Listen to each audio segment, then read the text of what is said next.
Hello, my name's Aisha and welcome to my channel.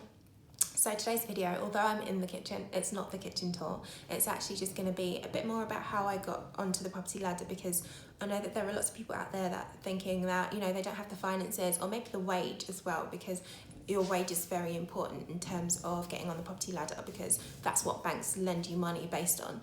So I'm going to use my flat, my first purchase, to just be able to illustrate that actually you don't need a lot of money at all.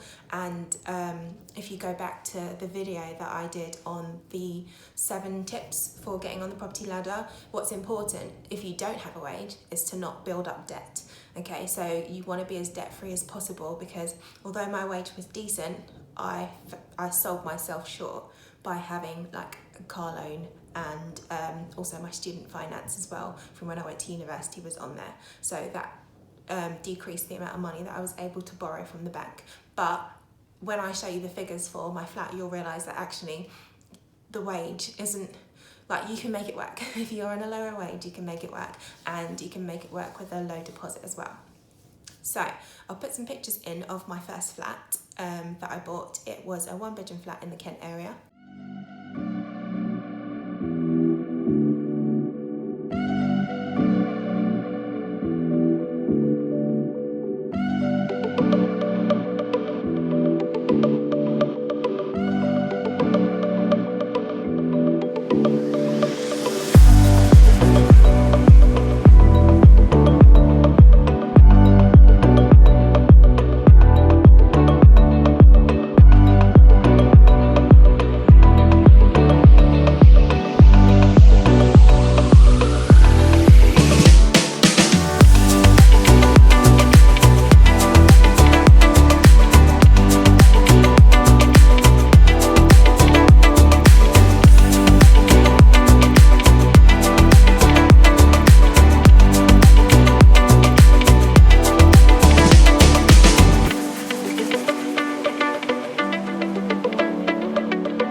So you can see that it's a decent size for one person, maybe two. You could live in there if you were a couple. It was tight.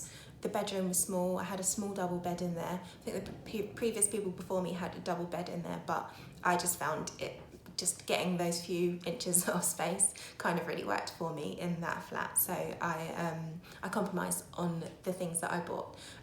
But the living space was really good. I had a keyboard in there at one point. I had my long desk in there. I like to have a large desk area because I do a lot of crafting and things, and then I had the 3-seater sofa, some chairs, the dining table, all in one area, so it wasn't cramped in that area. It was just the bedroom that was small, the bathroom, the kitchen were really small, but it worked.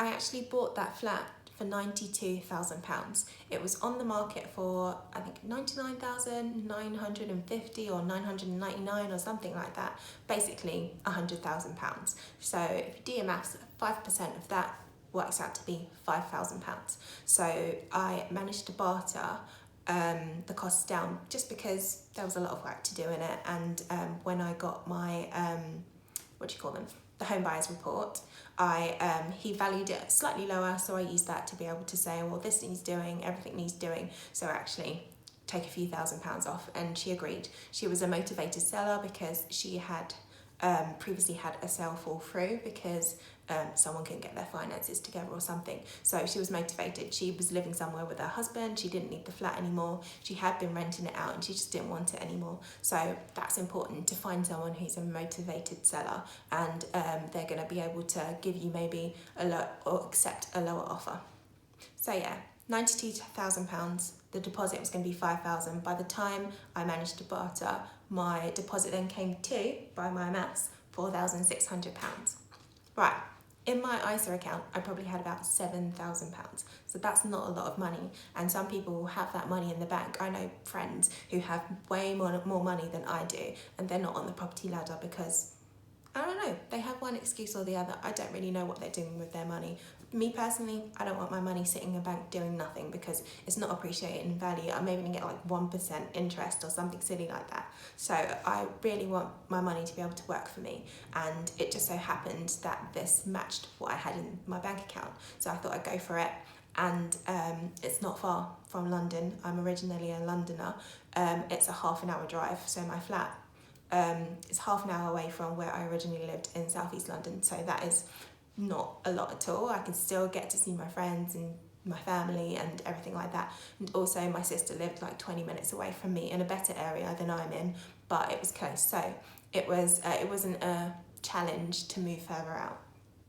So if I put £4,600 into that flat, the rest of the money came from the bank, so that's £87,400 that the bank lent me. If, as I said in my previous video, the banks will lend you 5 times your wage, okay, so if I divide that £87,400 by 5, then I get 17,480. So hypothetically, my wage was £17,480. So if you are earning 18,000, 20,000 pounds as your salary, then you can get onto the property ladder with a £5,000 deposit. I know that the deposit isn't the only cost involved in buying a house, but it is the main one. And if you can get a property where your deposit is £5,000, then I say go for it. And I found that I was able to cover a lot of the other costs, like the solicitor's fees and like moving costs. Well, I didn't move because I didn't have any furniture, so I had to buy furniture. I was able to just spend monthly as I got paid. I would just use that money to buy the different things that I needed. And it was the same with the renovation work, so they kind of came out of my monthly wage. There was a tiny bit left over from the deposit, so I was left with about £2,400 or so, and I used that to rewire the flat straight away.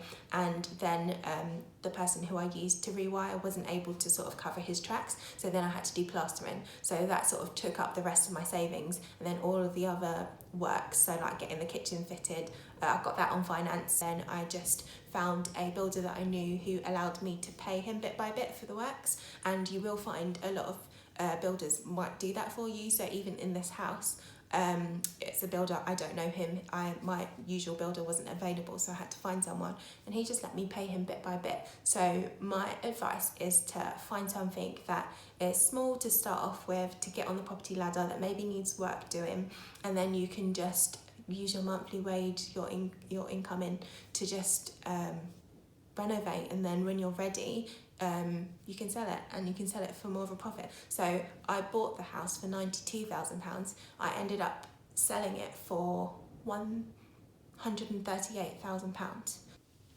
So I made £46,000 profit on the flat, which is a good amount in a small amount of time. So I bought it in 2016 and I sold it last year in 2019, and I lived in it for a bit. It wasn't something that I fixed up and then immediately sold. I took the time to enjoy it, and then when I wanted to move on, I did. And also I used that profit to buy a 3-bedroom house, and now I'm in a 3-bedroom house in the same area. You don't have to have everything all at once, and I think that's where we trap ourselves into thinking that, you know, we look on social media and we see someone buying a house and all of a sudden there's furniture everywhere and all of a sudden it just looks so amazing. That's not a reality for most of us. Most of us have to work to be able to get to that point. So my advice to you would be to just not worry about money too much. Have a look at what you can do with what you've got. So like I had 7,000 in the bank, I was able to make that work. Okay, if you've got something similar or maybe something a bit more, have a look. Plug your values into one of the bank's sort of like agreement and principle calculator things, and it will let you know what you can afford. And then go on to somewhere like Rightmove or Zoopla. I personally prefer Rightmove, and have a look at what your money's going to get you and where you can go for that money. So I know we all have our sort of like preferences. So ideally, I'd love to live in Surrey with a nice 5-bedroom house and a garage and a big massive garden with trees in it. Like, that's not realistic for me, for my budget right now.